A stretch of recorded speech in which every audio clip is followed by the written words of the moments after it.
tea books for kids exist. OMG, so exciting.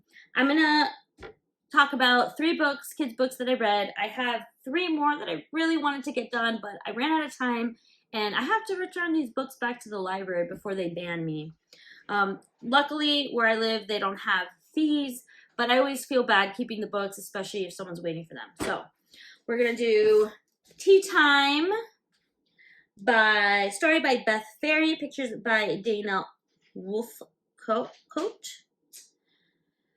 This is a really cute book. I feel this pulls the heartstrings for any grampy or daddy that is into golf and has a daughter that likes tea time.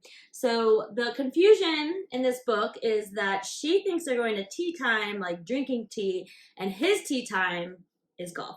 And so it's a play on those words and, what was one thing, tea for two, and I'm counting on a lot of birdies, and she's thinking of birds, but that's not something that happens in golf. I don't know anything about golf. Will there be swings? She's thinking like she's gonna swing on a play set. Like she has this kid, experience, like thoughts of what was gonna happen with her tea time with Grampy. But once she realized what's going on, Grandpa comes and saves the day and takes her to tea at the golf clubhouse. It's really cute. When I checked this out, the librarian said that her kids really loved this book. So super cute. Next up is Masala Chai Fast and Slow. Newbery Honor recipient Rajani LaRocca, illustrated by Neha Rawat. And this was so cute. It's about grandfather teaching grandson how to make masala chai. The little boy is all about going fast, doing things fast. Grandpa's about doing things slow and learning, what it takes to make a good cup of chai and how it brings a family together.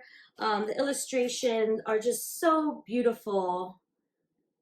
And just a kid's book with illustrations about masala chai. I mean, okay, I might be going crazy, but this book smells good.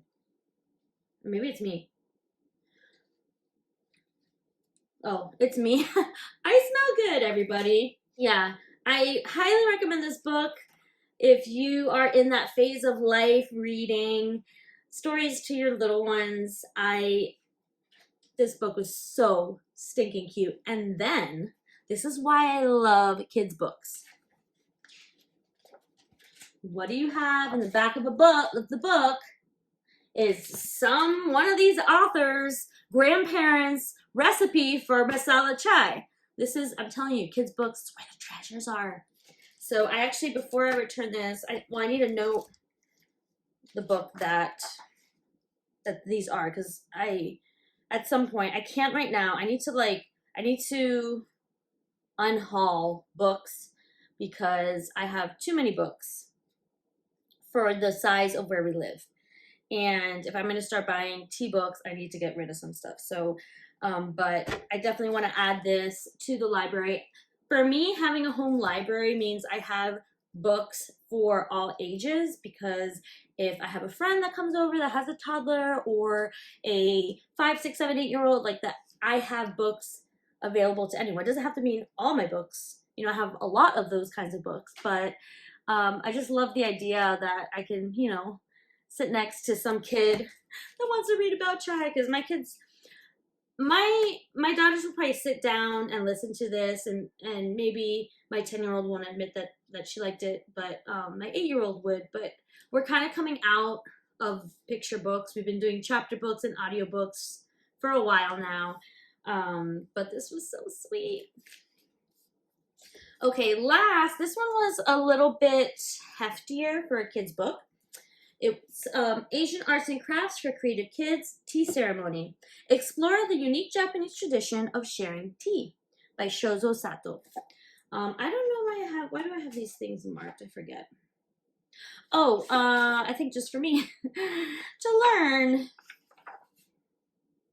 So it's really nice because for me, starting out learning about so many different teas and tea cultures, you know, if I get a thick historical book about anything, you know, it's just a lot of information. So I like books, especially like this, that's packed with a lot of information, but it's kind of simplified and summarized.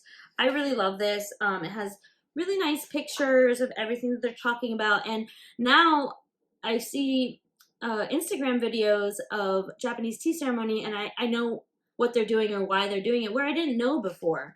And I really liked how this was laid out.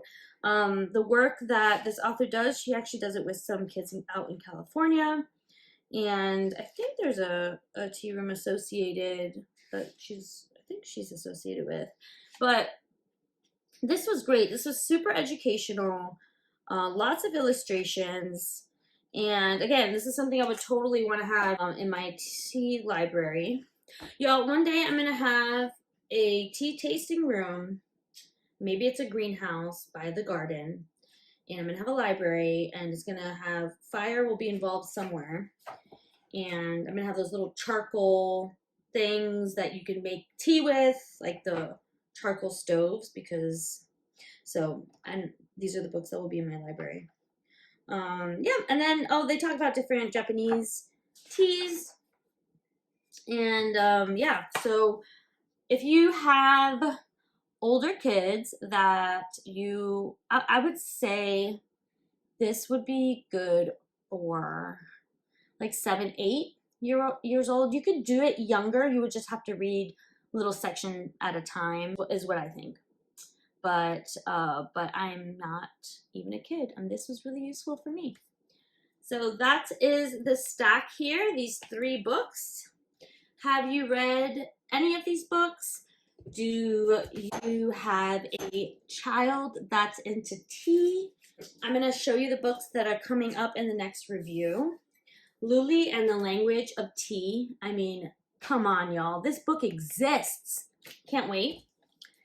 Tea Party Rules. Adorable. And this, Come and Join Us. 18 holidays celebrated all year long. Now, the reason I grabbed this is I look for tea book. So my library, when you walk in, they always have books on display, and I always look because I don't know, I like to just grab books that catch my eye. And I saw this book, and I thought, well, these are holidays that, you know, aren't Easter and Christmas around the world, and I bet you that there's some tea involved in some of these holidays. So I grabbed it, and I really wanted to read it before this video, but I just haven't had time. So yeah, I'm excited for that. That's it. Any other kids' books that you have read that you think I should check out? Okay, until next time, pinkies up. Bye-bye.